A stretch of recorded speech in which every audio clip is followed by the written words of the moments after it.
Assalamualaikum warahmatullahi wabarakatuh. Teman-teman, jumpa lagi dengan saya Robi. Selamat datang di YouTube channel saya.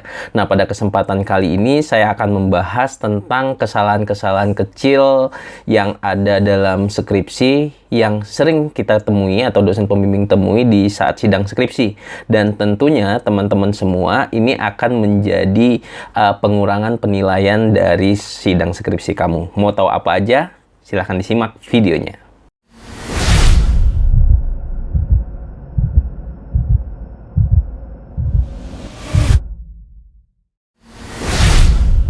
Oke, baik teman-teman semua. Jadi seperti yang saya jelaskan bahwa saya akan coba membahas tentang kesalahan kecil pada penulisan skripsi yang tentunya akan mengakibatkan pengurangan penilaian pada penilaian skripsi kamu.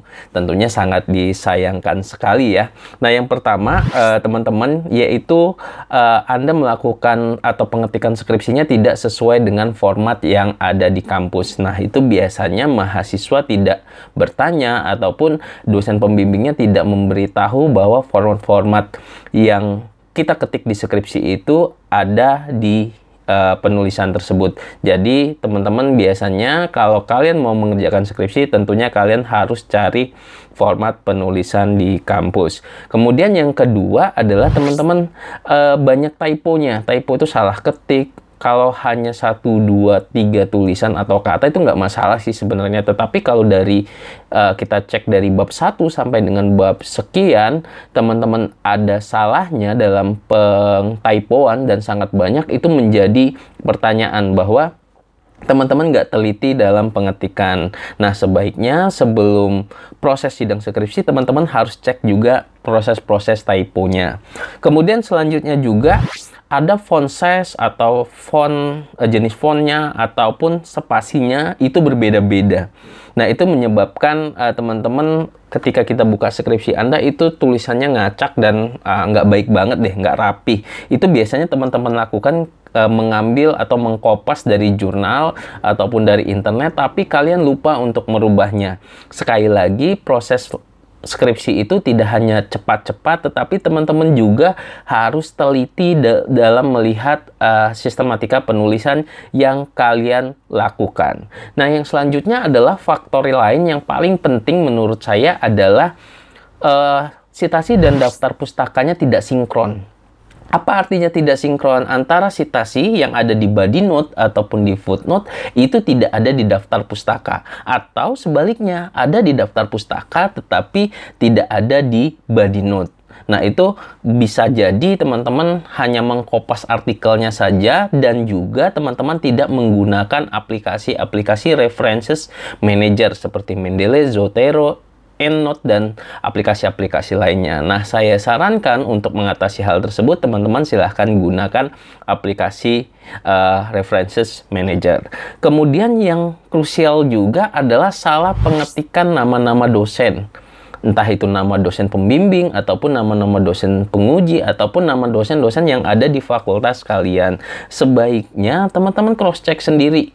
Biasanya itu berada di kata pengantar.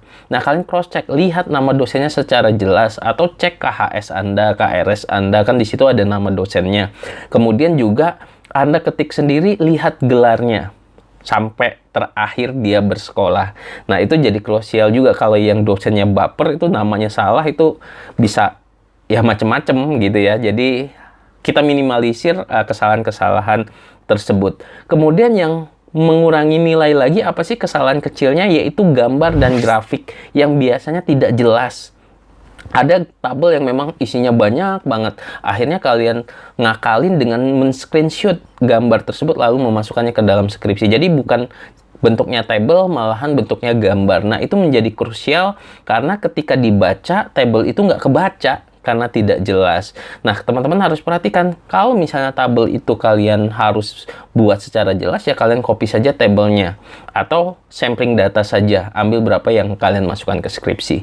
Begitu juga gambar. Gambar kalau kalian ambil dengan resolusi yang rendah, ketika dicetak skripsinya, itu akan menyebabkan gambar tersebut kabur. Kalau gambar tersebut kabur, tentunya tidak baik atau tidak enak untuk dilihat dengan mata telanjang, atau ya kita melihatnya juga nggak enak. Nah, itu menjadi penilaian yang memang penting buat teman-teman semua. Kemudian yang selanjutnya, ketika kita membaca skripsi, saya sebagai dosen penguji membaca skripsi itu tidak ada nomor halaman. Mungkin bisa lewat ataupun salah ngeprintan atau salah mencetak.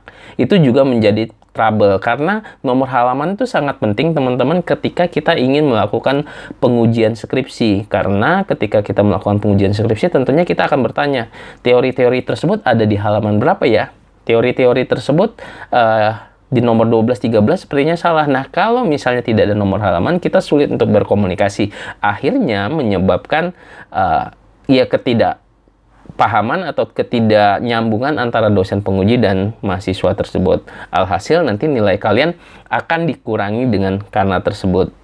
Selanjutnya adalah kalimat-kalimat yang memang kalimat-kalimat kalian sendiri yang dipakai dalam pergaulan sendiri, tidak menggunakan kalimat baku. Nah, ini juga menjadi bagian pembelajaran kita, teman-teman. Pada saat skripsi, sebaiknya kita mengetik dengan bahasa baku yang sering kita pelajari pada saat SD, SMP, dan SMA. Nah, mungkin itu saja, teman-teman. Informasi kesalahan-kesalahan kecil yang saya sering temui saat menguji mahasiswa. Memang nilainya nggak terlalu berkurang banyak, tetapi mendingan teman-teman bisa perbaiki sebelum sidang skripsi agar penilaiannya atau nilainya tidak dikurangi. Mungkin itu saja. Terima kasih yang sudah subscribe YouTube channel ini. Terima kasih sudah mendukung channel ini. Semakin banyak yang mendukung, semakin bersemangat saya untuk membuat konten-konten tentang skripsi lainnya. Jangan lupa juga untuk subscribe YouTube channel ini, follow Instagram saya di @robilendra dan juga @skripsimahasiswa. Kita ketemu lagi di video-video lainnya. Assalamualaikum warahmatullahi wabarakatuh.